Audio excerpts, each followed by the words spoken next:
Nei primi 9 mesi del 2018 l'export italiano nell'Est Europa è cresciuto del 4,5%, quello del Veneto quasi del doppio, 8,5%, sfiorando i 2 miliardi e mezzo di euro. Ma a spiccare ancora di più è il dato delle province di Padova e Treviso, dove l'aumento ha raggiunto il 10,4%.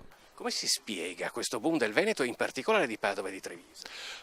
Diciamo che sono aree che sono sempre state fortemente vocate alle esportazioni. I nostri imprenditori sono sempre stati un po' pionieri, ancora prima alcuni della caduta del muro di Berlino e subito dopo ovviamente molti imprenditori, perché poi il DNA dell'imprenditore veneto è vocato all'esportazione e all'internazionalizzazione. Nonostante le difficoltà dell'economia e a dispetto del diffuso rallentamento delle esportazioni, l'area del vecchio continente che va dai Balcani all'Ucraina, 95 milioni di abitanti, PIL di oltre 1.000 miliardi di euro, con crescita superiore al 3% negli ultimi 3 anni, rappresenta per diverse imprese venete una piattaforma strategica.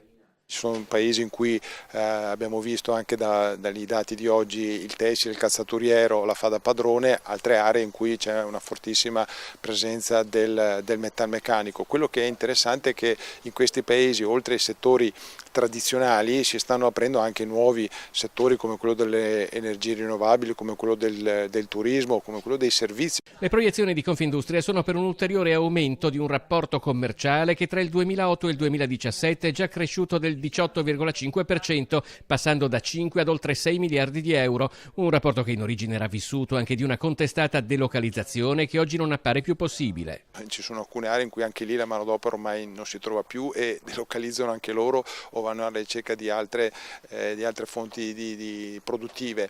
Oggi diciamo, l'evoluzione di quello che fu la delocalizzazione è proprio una internazionalizzazione vera, cioè un vero presidio dei mercati.